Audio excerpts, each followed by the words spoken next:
Sister Soldier, do not, and I repeat, do not write another damn novel as long as you live. I don't even really do book reviews, y'all, but I have to. So I don't know if y'all didn't know, but back in October, Sister Soldier released the second sequel to Winter's Santiago, who, if y'all ever read the book, The Coldest Winter Ever, she released the second sequel to that book called Love After Midnight. I didn't even know that it was out because, like, I didn't see it on social media or nothing. I just went on Spotify and was going through audiobooks, into audiobooks, and it popped up, and I was like, okay, let me see this, because the last book she wrote, which was the second book in the Winter Santiago series, Life After Death, if hell is anything like how she described in that book, I don't want no parts of it. I'm trying to stay prayed up. I'm doing right by my fellow man, paying my tithes, holding doors open for old ladies, picking up kids' dirty pacifiers and giving it back, whatever. Because the way hell was described in that book, I don't want no parts of it. But it just, I didn't understand the ending. And this whole book, this third one, Love After Midnight, I don't know what the hell we went on for what type of journey we was on for 30 plus chapters and 400 plus pages. Cause what in God's name? Thank God I didn't buy that book like I did the last one.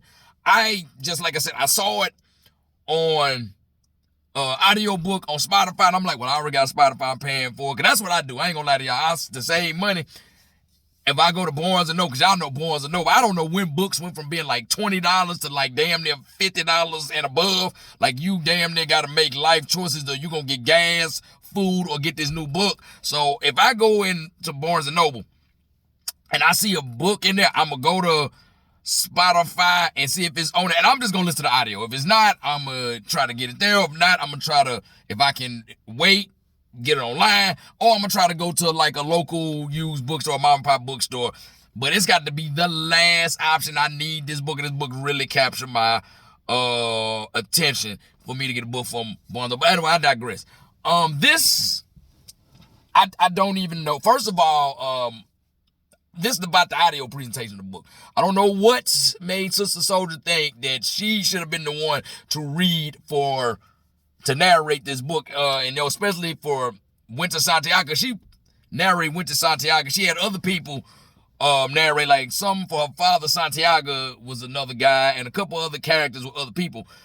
She was not there, because when she got a noticeable lisp, and you can tell she doesn't sound like a 30-something-year-old chick, because the book takes place 15 years after Winter got knocked, which I'm guessing she got knocked in 1995, because when she gets released, it's 2010. But I don't understand, because there's no connect from the ending of Life After Death and this book here. Because it's just like, she didn't even, like, the way she's moving and acting, she's still moving and acting like, as they say, she a bird, man. This girl is a bird. She is a a chicken head, a hood rat, city girl, whatever the hell you want to call it. She just, to be 33 years old, when I read her narration and her dialogue, I swear to God, I thought I was listening to an 18-year-old with a GED. Not a 33-year-old woman who got locked up for foolish shit. It's like she didn't learn nothing. She had no character development. That's the number one thing that's pissed me off through the 3 books. Especially in this one, she has no character development. Like, there's a scene in there where she's at her mother's grave site visiting her with Santiago. And the shit she's saying, I'm like, yo, are you serious? This doesn't even, I don't like you really talking and worrying about this right now. Oh my, woo, and it's just the same thing she does in all her other books. She'll drone on about descriptions of houses or whatever building she in, and then clothing, and then cars, and just how somebody look or what just what she thinks should be, but when the thing should be this or how somebody dress or how they look. It's just pointless droning about material things and sometimes even inanimate objects. She droned on and on for, I'm guessing, sound like about 5-6 pages, because like I said, I heard it, I didn't read it, about a damn wedding invitation and how it looked in his presentation. Like, what is she just, it's just long-windedness over mundane things that don't carry the story.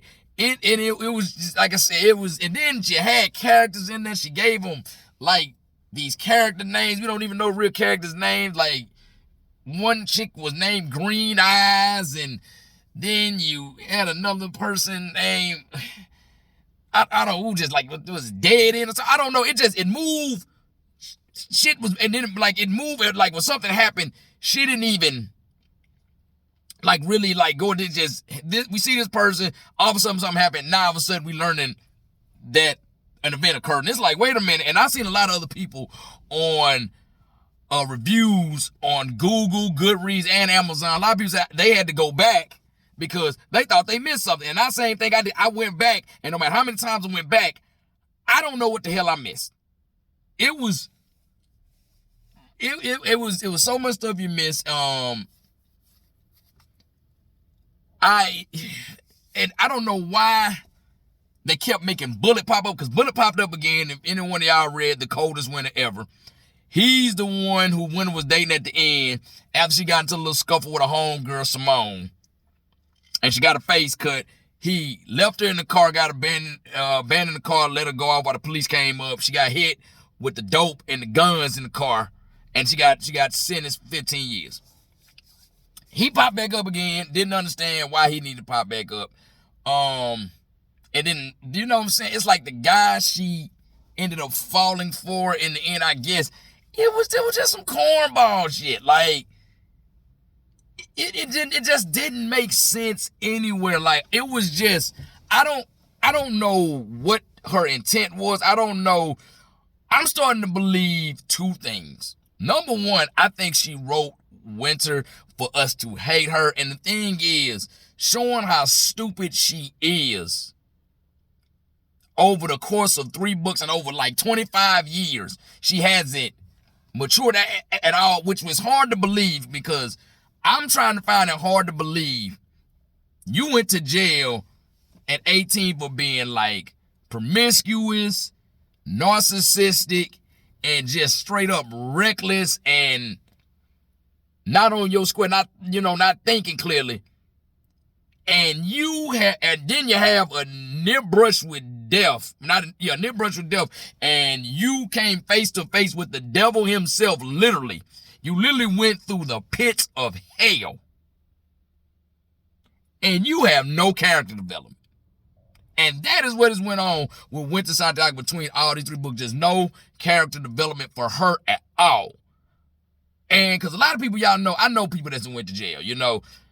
I got family members, guys I went to school with, went to jail, and they'll come out. I ain't saying they're going to change their essence of who they are, but they'll come out like a little smarter. And if they don't leave the streets alone, they're going to be like, okay, well, I can't be flashy or whatever. She didn't learn nothing from like damn near coming face to face with the devil himself, because it was supposed to be,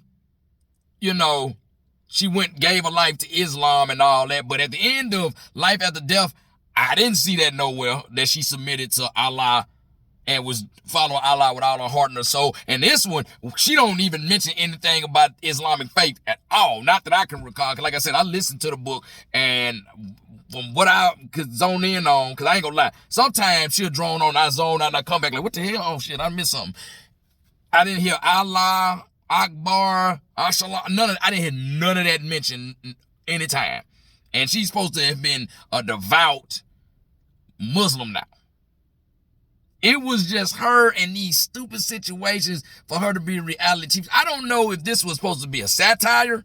Hopefully it was supposed to be a satire, because, most stuff they pick fun at things to let you bring a winner to, like, for instance, the Boondocks. Like, I ain't gonna lie, when the Boondocks first came out, I hated the first two episodes. I said, man, this is the most corny shit I ever seen. Then by the third episode, I realized, oh, this is satire. He's poking fun at us, how we do and how we perceive by people. He's trying to raise awareness. So I don't know if that's what Sister Soldier was. I'm guessing that's what she was, but she totally missed the mark.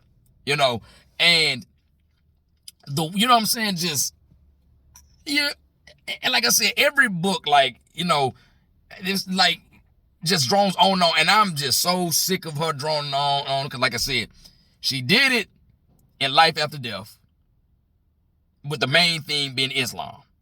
She did it in Love After Midnight, and it seemed like the main thing was like Winter trying to become a reality TV show mogul. And that's kind of what lost me, because I'm gonna be honest, I hate reality TV. I do not keep up reality TV. Even when it was in its prime, like Love of Ray J, I Love New York and all that, I would never keep up. I just have it on because my siblings and shit was watching it. But if, you know, it was like, like I said, I think she's trying to poke fun at society for you know, glorify that, and that's what everybody aspires to be when you don't really have no talent in anything. Now, I will say the one thing she did say in this book, because like I said, this takes place around 2010.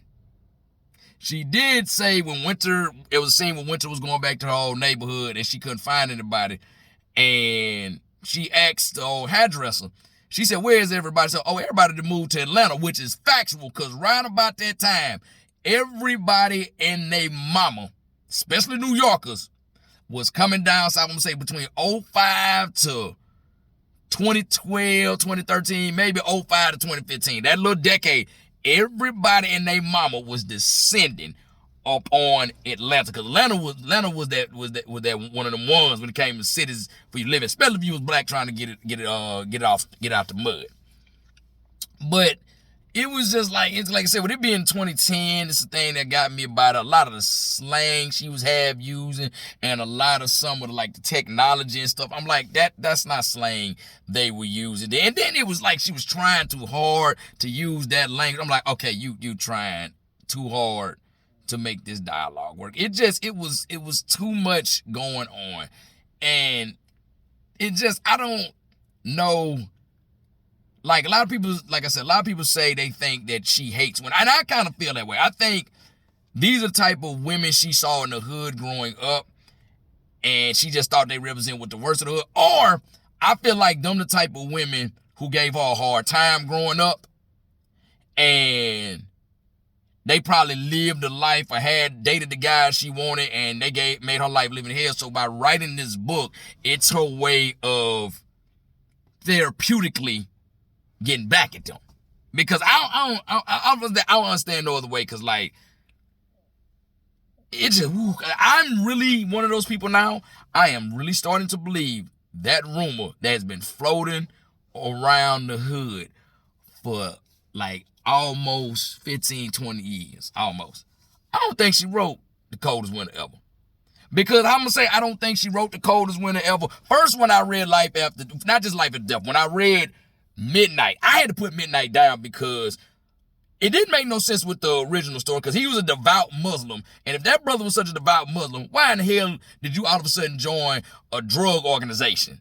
So that was already one. And then, too, the way he just dogged Black America in there, I was like, granted, a lot of shit we do in the hood, we do glorify a lot of loose shit, but it's like, all right, bro, like, I'm still a Black American. Enough is enough, man. Like, and I had to just put it down. And it was like one of the characters said in Midnight, when him and his friends went on a movie date with a couple of local girls, she hit it right on the head. She said, why can't this nigga relax? And I was like, yeah, I kind of feel that, you know what I'm saying? And I'm kind of a quick temper, you know, cynical guy, but it's like, bro, you don't like nothing about a man. Like, I mean, I'm a person, I dislike a lot of stuff, but I find at least something that I like. And the only other sequel, I think, well, not sequel, it's a prequel. The only other book novel she's written that was somewhat good, but it droned on too, and I was mad because I was halfway into the book before I realized the girl was schizophrenic. That's A Deeper Love Inside the Poor Santiago story. That's probably about the best other book beside The Coldest Winter Ever, and that ain't really said, but it's like, I do not believe after You know, especially finishing this. That woman ain't write that book. She ain't write that first book. If somebody she knew that wrote it, she attached a name to it. And yeah, so I'm not saying she don't need to write, because her other books, like the other books she wrote, like stuff with poetry, like speech and all that, and like, you know, her memoir, they good books. But like fiction, yeah, she needs to stay away from that, because that is not her cup of tea. It's just like I feel like these books are money grabs, because like I said, she knew everybody was waiting for Life After Death, because like, oh snap, a follow-up to The Coldest Winter Ever. Oh snap, it's been on 20, let's see what happened. And then everybody bought it. And we all like, what the fuck is this? Then you followed up and everybody's like, all right, we doing, so she doing this for money grab, because she was like, they talking about the number one bestseller and all that. Yeah, everybody bought it off the strength of the Coldest Winter Ever. Your sales didn't go through the roof because the book was good. We bought it on the strength of that first book. And then we bought this third one on the strength that you was gonna redeem yourself from the second one you put, which you didn't. You did, like I said. A lot of people said she needed, and some people said she confirmed that another book in the Winter Santiago series on the, hey man, just ends Winter Story. We done. I can't deal no more. It's one thing to read this, like I said, when I read The Coldest Winter Ever, I was like 16, 17 years old. And I ain't like one of them, but you know, I was a teenager and I'm surrounded by a lot of, you know, chicks I went to school with. It was like that. But you know, as a 35-year-old man, and to see a 30-something-year-old woman talk like that, bro, that is just, it give me a headache. Like I said, this book was just, I didn't know what the hell I was doing. I had to go back, and you know, there is no like official audio for The Coldest Winter Ever, but there is somebody on YouTube. She read the whole book out, and not only did she read the whole book, she had some AI illustrations to go with it, where she got Winter looking like Ashanti. So I sat there, I had to go back and listen to that. That's kind of like if anybody's a 70s, 80s, or 90s kid, you remember taking children's Tylenol, and you remember when you know, red liquid, you know, I call that shit the elixir of the devil, because I don't care what you did, like you had to wash something down with it because to kill that taste, and you had to really just, like, for instance, you take that liquid Tylenol, children's Tylenol, and then you get you a Sprite. I'm talking about one Sprite that's cold and crisp, you know gonna burn. You just gotta let it burn to get to taste out. That's what I had to do. The Coldest Winter Ever was my Sprite to Love After Midnight, which was like children's Tylenol, circa 1995.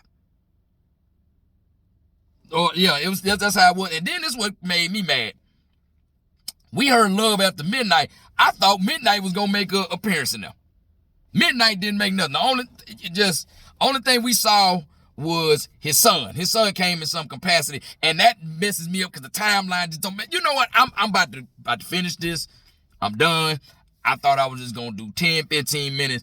I'll be here ranting and raving. I just got off the plane. I just came back from Greece. I'm tired. There was no way. I literally just finished listening to the book on the way from the airport. And this is how I know the book was too long drawn. I didn't even know you had a certain amount of minutes or hours you can listen to a book. Listen to books on Spotify. This book took up all that time. I don't have no time left for another 11 days. I can't listen to another audio book for another 11 days because of this book. I done wasted all my time. This could have been listening to like some books that can hit, some like self-help books or some autobiographies from people that actually matter on this book.